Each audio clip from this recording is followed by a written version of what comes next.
ለሚገባው ፒስ ነሻ አለሁ። ዘገየ እኮ የላ ስደውል እኮ ገና አልተነሳውም ነበር። ቆይ የት አድረህ ነው?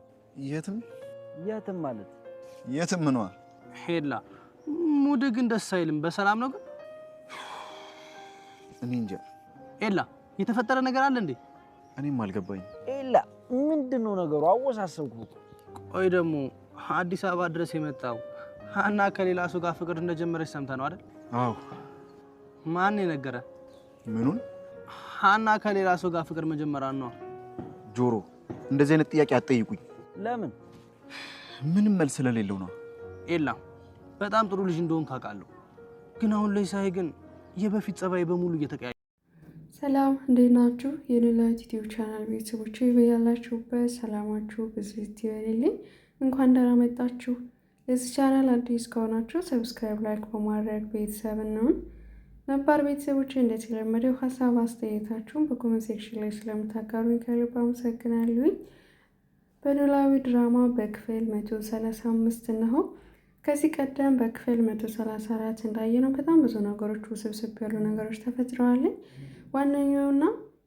ዋናው ነገር በዚህ ድራማ የሚያጠነጥነው በዛሬው ክፍላችን ኤልያስ ምን ገጠመው፣ ከየት መጣ የሚለውና የወይዘሮ ሜላት ተስፋ የነበራት መረጃ ሜሮን ራሷን መደበቋንና መረጃውን አሳልፋ አለመስጠቷ ነበረ። ታዲያ በዚህም ምክንያት ኤልያስ አሲርና ተምቹን እያናገራቸው ይገኛል። ሀና ላይ ምንም ማድረግ ባይችል እንኳን ነገር ግን የመጣበት ዓላማ ደግሞ ትልቁ ጉዳይ ህይወቱን ወጣትነቱን ቅርጽፍ አድርጎ በሀና ላይ ተስፋ ኑሮት ሁሉ ዘመን በተስፋ ሲጠብቃት እንደነበረ ሲያስብ በጣም ሲጨነቅ እናስተውላለን። በዛ ላይ ደግሞ ጽዮን የተባለችው ልጅ ቁጭ ብሎ እንኳን በስነ ስርዓቱ እንዲያስብ እንኳን እድል አልሰጠችውም። ምክንያቱም እሷን ለራሱ የጠቀመችው የመሰላትኝ የራሷን ድርጊት እያስኬደችና የእሱን ስሜት እየጠበቀችለት አይደለም። ሀና ያደረገችውንም ያላደረገችውንም ከእዝራ ጋር አብረው ዋሉ፣ ከእዝራ ጋር አብረው መኝታ ገቡ፣ ከእዝራ ጋር ዛሬ ተገባበዙ። በጣም ብዙ ነገር ስትለው እሱ ደግሞ ስሜታዊ መሆኑን እናስተውላለን። በዚህ ምክንያት ታዲያ እሱ ምን ማድረግ እንዳለበት ቢያናግራት እንኳን ወደ ሰርጋቸው እየተቃረቡ እንደሆነ እነሱ ግን ደግሞ ወደኋላ እየዘገዩ እንደሆነ ትነግረዋለች። እሱ ግን የፈለገ ቢሆን ከሰው ቀምቼ የራሴ ላድርጋት አልፈልግም፣ ምክንያቱም ስሜቷን እረዳታለሁ። ምንም እንኳ እዝራ ብትወደው ምንም ብትጠላኝም ለእዝራ እንድትሆን ነው እንጂ ማግዛት የራሴ ላርጋት አልፈልግም። ግን አንድ ምላሽ የማደርገዋለ ከኔ ምን አታ ነው የሚለው ደግሞ ለራሱ ጥያቄ ሆኖበታል። ሲቀጥል ከእናቱ ቀጥሎ የሚወዳት ሀናን እንደሆነ በተደጋጋሚ ለናሲርና ለተምቹ ሲያናግረው እንሰማለን ማለት ነው። ታዲያ ተምቹም ከጎኑ ሆኖ እንግዲህ እያግዘው አይዞህ በርታ፣ ሁሉም ነገር በጊዜ ጉዳይ ይሆናል፣ እንደምንም ብለህ ይህን መስዋዕት ከፍለህ ሀናን ለራስ ማድረግ ትችላለህ ይለዋል። ሀና ግን ደግሞ የራሷ ምርጫዋን እዝራን አድርጋለች ማለት ነው። ከእዝራ ጋር በጣም ደስ የሚል የፍቅር ላይፍ እያሳለፉ ነው። አብረው ይገናኛሉ። ቢገናኝ እንኳን ሻይ እንድትጠጣ እንኳን እድል አልተፈቀደላትም ማለት ነው። ምክንያቱም የሆነ ነገር ይፈጠራል በመካከላቸው። ዲቴይል እንኳን የፍቅር ሰዓታቸውን አጣጥመው እንኳን ተለያይተው አያውቁም። ምክንያቱም ጽዮን የተባለችው ልጅ እዝራንም ሀናንም ሰላም እየሰጠቻቸው ስላልሆነ ማለት ነው። ሰላም ብትሰጣቸው እንኳን ማለት ነው እረፍት የሚባል ነገር የላትም። ሀናም የራሷ ከኋላ የተወችው ችግር አለባት። አንደኛ አሲር በጣም እንደሚወዳት እና እንደሚያፈቅራት ታውቃለች። ሁለት ደግሞ እድሜ ልኩን ሲጠብቃት ኤልያስ ባለ ብዙ ውለታዋ ከደሴ እስከ አዲስ አበባ እስክትመጣ ድረስ በጣም ብዙ መስዋዕት የከፈለላት ልጅ አለ። ታዲያ ግን ሀና የትኛው መሆን ያለባት? በውለታ ፍቅር አይሰራም አይደለም። አንዳንድ ጊዜ እገሌ ይህን ያክል መስዋዕት ከፍሎላት እሷ ግን ጨካኝ ነች፣ እንደዚህ ብላ ጥላው ሄደች እያልን ብዙ ጊዜ እናማለን። ፍቅር ነው የሚቀድመው ወይስ ውለታ ነው የሚቀድመው? ምክንያቱም ውለታ ስናስብ እድሜ ልካችን በጸጸት ደስተኛ ህይወት ልኖረን አይገባም። ምናልባት ገላችን ከነሱ ጋር ሊሆን ይችላል፣ ግን ልባችን አንድ ላይ ከነሱ ጋር ይጓዛል እንዴ? ያስኬዳል? እውነት ለመናገር ኤልያስ እስካሁን ሲጠብቃት ቆይቷል። ግን የእሷ ችግር ምንድነው? ተስፋ እንዲቆርጥ አላደረገችውም። በጊዜው ችግሩን አልቀረፈችውም። እሽም ወይም እምቢም ማለት የሰው ልጅ አንድ ነገር ነው። ግን በዩልንታ እንደዚህ ብለው እየከፋዋለኝ እንደዚህ ብለው እኮ ይርቀኛል ስትል የራሷን ስሜት ብቻ ስትጠብቅ የእሱን ትክክለኛ ስሜቱን ባለመረዳቷ እዚህ ድረስ የከፋ ደረጃ እንዲዳረሱ አድርጓቸዋል ማለት ነው። እና መጨረሻ ላይ ኤልያስ ያደረገው ነገር ምንድን ነው? አሲርና ተምቹ ብዙ ነገር መክረውታል። በዚህ ምክንያት እንግዲህ እውነቱን የመጣህበትን ንገራተኝ ሲሉትኝ እሷ እንኳን ጨካኝ እንደሆነች በጣም ታስቢያታለሁ። ሀና በዚህ ልክ ትቀይርብኛል ብዬ አስቤ አላቅም ነበረ። ምክንያቱም አዲስ አበባ ከደሴ አዲስ አበባ ከመጣ ወዲህ እንኳን ደውላ አንድ ቀን ብቻ አግኝቻታለሁ፣ ግን የት ወደክ የት አረፍክ ብላ አልጠየቀችኝም። ቆይ የዚህን ያክል እኔን ትጣላኛለች ማለት ነው እንዴ? እኔ ብቻ ነበር ስወዳት የምኖረው እያለ ለራሱ ሀሳብ ሲሰጥ ነበር። ከዛ ግን ደግሞ አሲር ምንም ቢሆን ምንም ሀናን ቢወዳትም ለስሜቱ ቢጠነቀቅም ግን ለኤላ ነበረ በጣም ሲያግዘውና ሲመክረው የነበረው ማለት ነው። ምክንያቱም ሀና ብዙ ያልተፈቱ እንቆቅልሽ ስላላት ነው፣ ለጥያቄዎች መልስ ስላጣች ነው እንጂ በእርግጠኝነት ሳታስብ ቀርታ አይደለም። ግን ደግሞ ሴት ልጅ በተደጋጋሚ ከምትደውል በተደጋጋሚ ሲደውልላት ምርጫዋ ነው። ስለዚህ ደውልላት ብሎ በፍጹም አልደውልላትም፣ እሷ መደወል ነበረባት ብሎ እንግዲህ ሁለቱም እልህ ተያይዘው እናያቸዋለን። እና باي مين؟ مع فواز بدها تطلع عنده بس خبريه. هو بيحمم هلا اللي هو 5 دقيقة. ما هي عم تستنى جوا بس ايه بتستنى 5 دقيقة تحت. قولي له في رنا هون عم تستناك. ايه قولي له ሙሳሽ የኤልያስ የመጨረሻው ውሳኔ ሀናን በስልክ ደውሎ ለመጨረሻ ጊዜ ደውሎ ማናገር ነበረ። እሱም እንግዲህ ሀና ከእዝራ ጋራ ፍቅሯን በምትገጭበት ሰዓት የስልክ ጥሪ ወደ እሷ ይደርሳታለኝ። እሱም ስታነሳው ኤልያስ ነበረ። ኤልያስም የመጨረሻ አሁኑን እፈልግሻለሁ ይላታለኝ።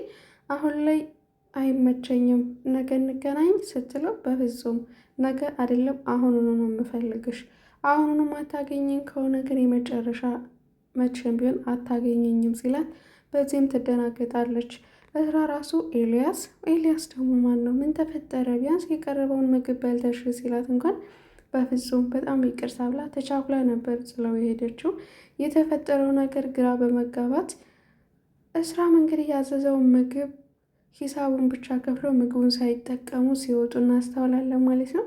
ኤልያስ እና ሀናም ተገናኝተዋል ማለት ነው። ከዛም እንግዲህ ኤልያስ ያለውን ስሜቱን በሙሉ ይነግራታል።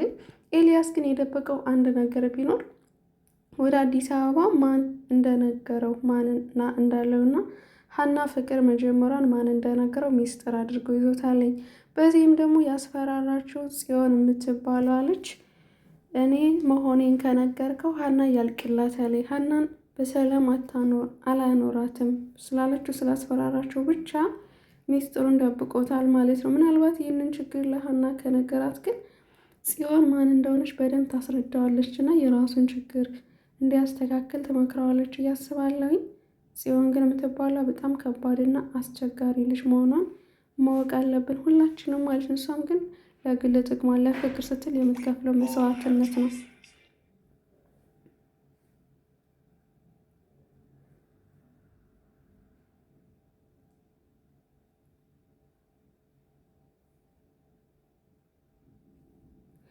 ሌላው እንግዲህ ደግሞ በስተመጨረሻ እዝራ የራሱን ምርጫ ያደርጋል ብዬ አስባለሁኝ።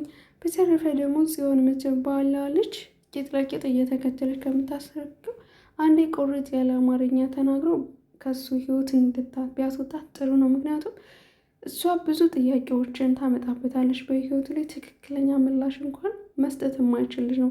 ምን ያክል በራሷ ተማምና እሷን አንድ ቃል እንኳን ስትናገረው የሚናገረው ነበር የሚጠፋበት ማለት ነው። ወንድ ልጅ እንደዚህ ሴት ልጅ ሲለማመድ ጥሩ አይደለም። ምክንያቱም ተጠቂ ነው የሚሆነው ብዙ ጊዜ።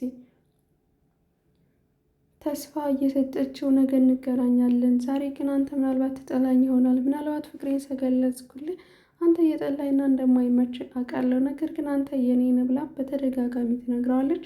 እሱ ግን ምን ተማምነሽብኝ ነው ምናምን ይላል። ይህ ማለት ደግሞ ስሜቱ ለሀና ያለው ጥርጣሬዎች ሰፊ የሆኑና ስለ ኤልያስ የሰማ ቀን ደግሞ ሀና ምን ያክል እንደሚታዘባትና ከሀና ጋር ምን ያክል እንደሚጣሉ በእርግጠኝነት ስለተማመነች ነው ጽዮንም እሱን እየተንከባከበችውና ከስር ከስር ልትጠፋ ያልቻለችው ያስባለሁ። ይሄ ደግሞ ፍቅር ሳይሆን እልህ ነው።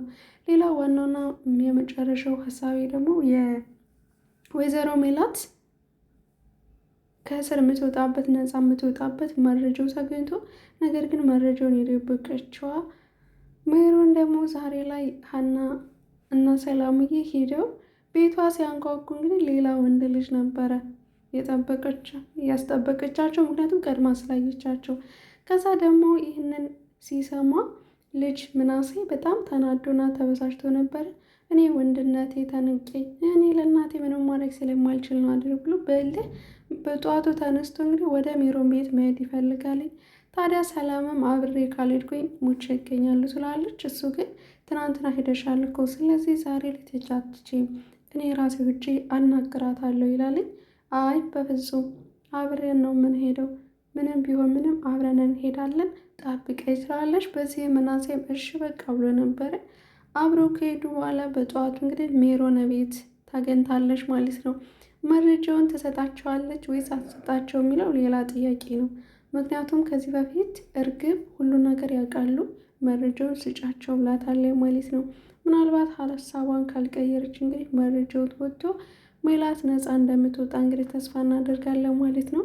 ሜላት ነፃ ከወጣች ደግሞ ነገሩ ይቀላል ለእርግብ ማለት ነው።